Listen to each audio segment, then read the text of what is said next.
Cybersecurity has become a major issue for organizations handling sensitive financial, medical, commercial, or governmental information. New technology makes it possible for small and simple organizations to achieve initial cybersecurity compliance in 7 days or less. A recent webinar by security firm Tenable noted that large and complex organizations may need 6 or 8 months to achieve compliance with the cybersecurity framework. In 2013, a presidential executive order was enacted to encourage an improved level of cybersecurity for all parts of the critical infrastructure of the United States. There are 16 key industries identified as being in need of cybersecurity services. Several of these are dominated by small businesses. For example, healthcare, financial services, and commercial facilities are listed by the 2012 U.S. Business Census as totaling over 2.3 million small businesses with 20 or fewer people per location. In February of 2014, the National Institute of Standards and Technology issued the Cybersecurity Framework to provide technical guidance for businesses of all sizes. The NIST Cybersecurity Framework starts with 5 functional categories. These categories are further divided into 99 subcategories, with several hundred recommended safeguards taken from ISO, COBIT, and NIST. The NIST protocols needed to complete an NIST Cybersecurity Framework program are free to download.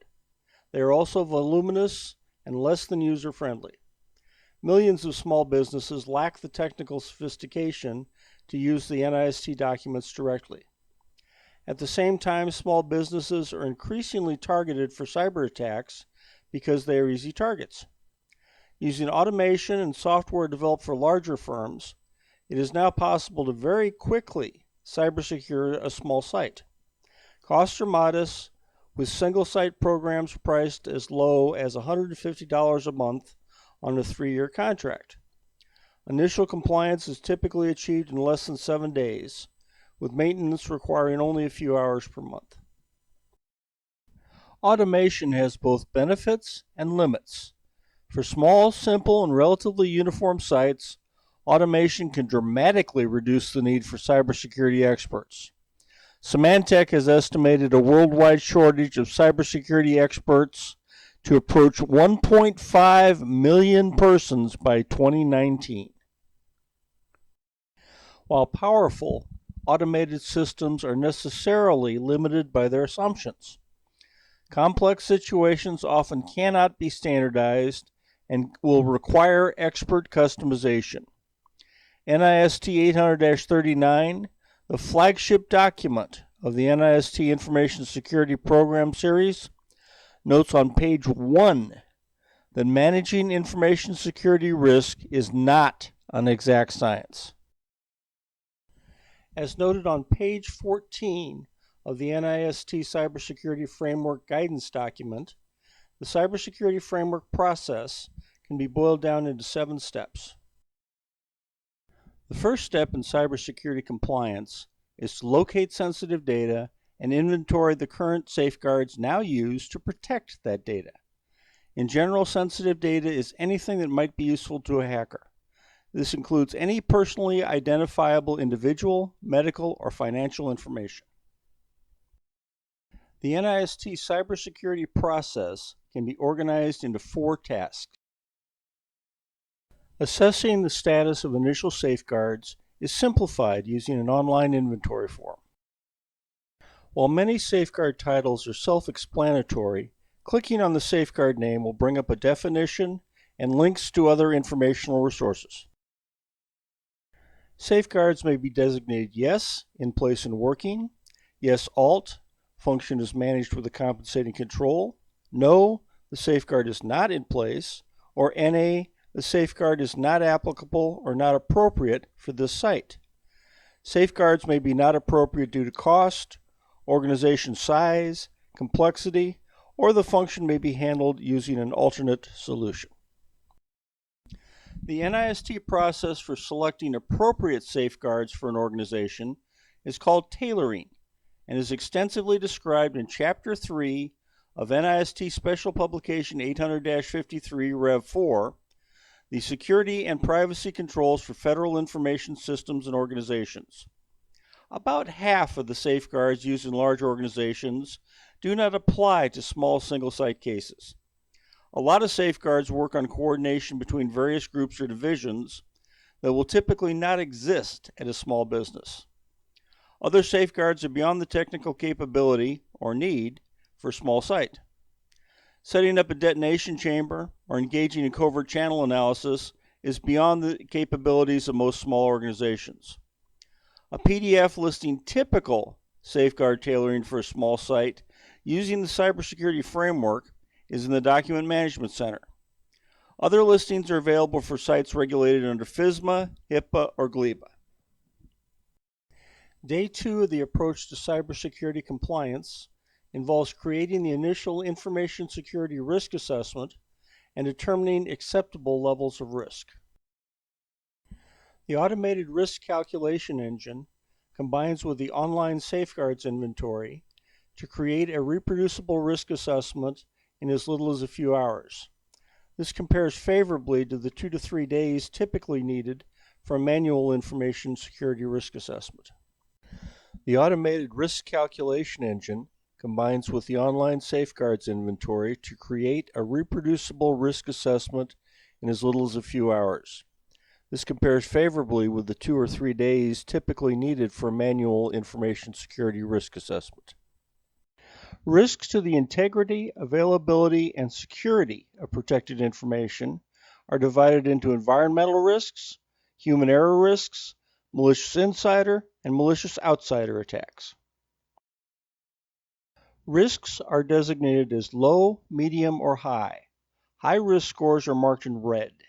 Many of the high initial risk scores are due as much to lack of documentation as from actual risks or true lack of security.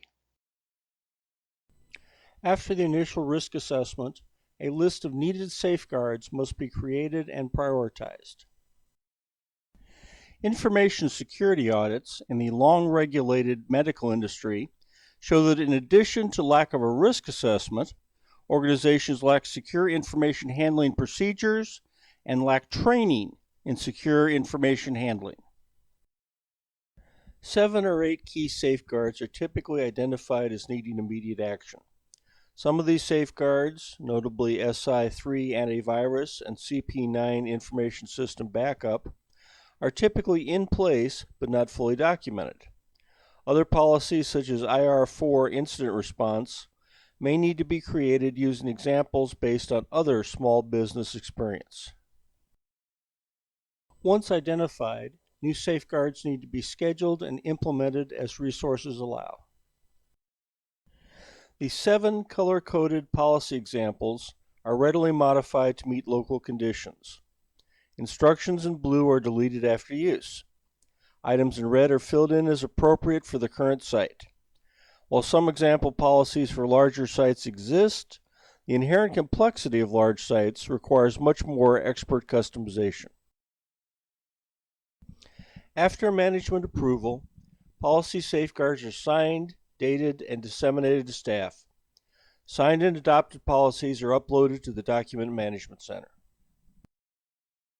After creation of initial security policies and procedures, it is necessary to train all persons handling protected information in using those security policies.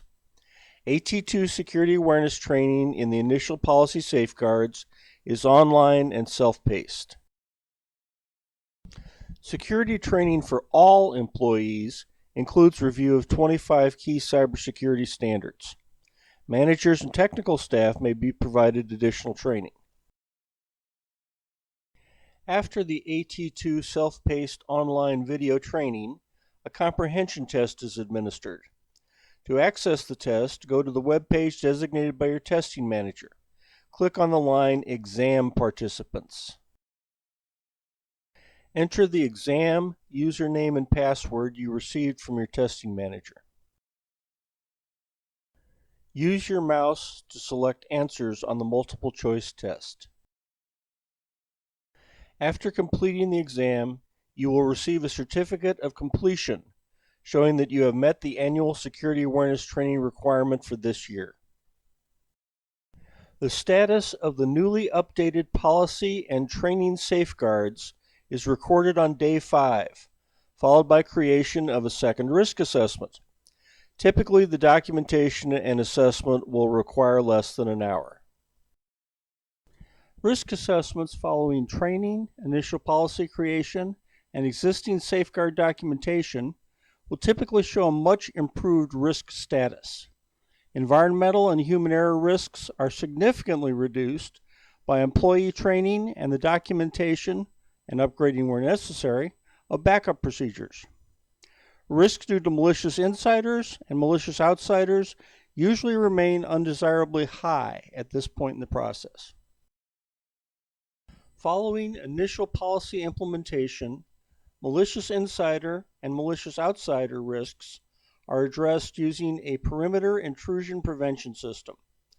This is a significant upgrade to the usually present firewall and provides bidirectional protection from unauthorized data released by malicious insiders and cyber attacks by malicious outsiders. Recommended in the banking industry since the year 2000, a UTM appliance should be part of any small network handling sensitive information. Larger networks may prefer larger server-based systems, but appliances are available to handle in excess of 50 gigabits of bandwidth.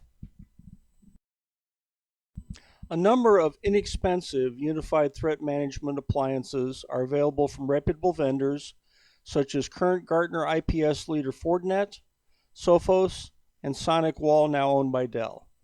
Full disclosure, both Fortinet and Sophos are minority stockholders in ACR2 Solutions.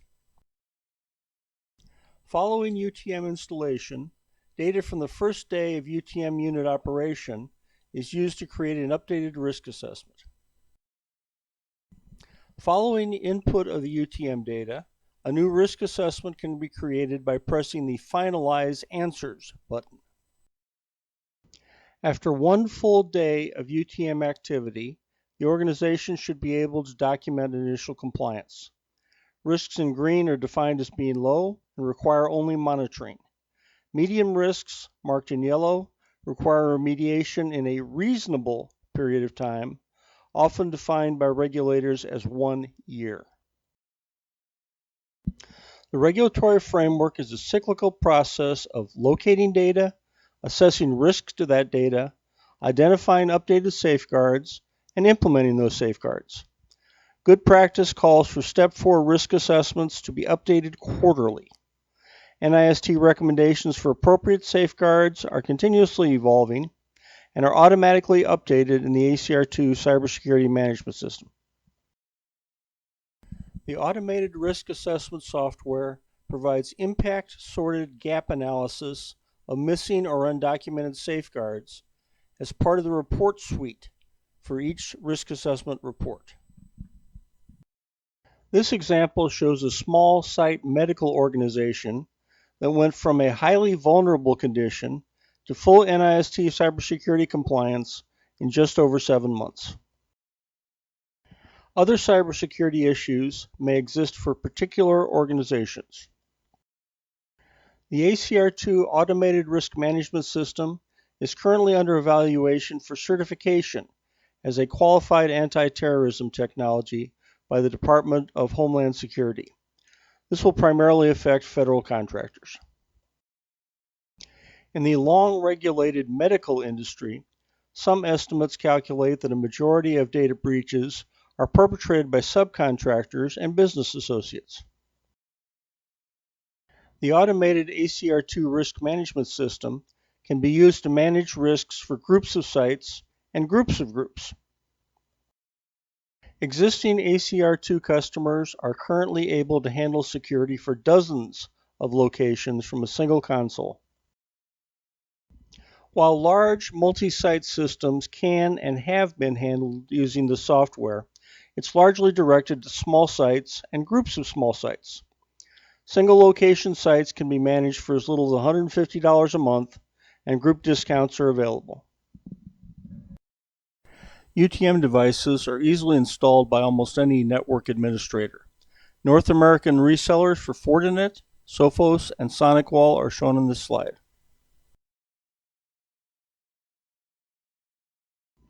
For more information, go to one of these websites or contact one of the individuals shown. Thank you for your time.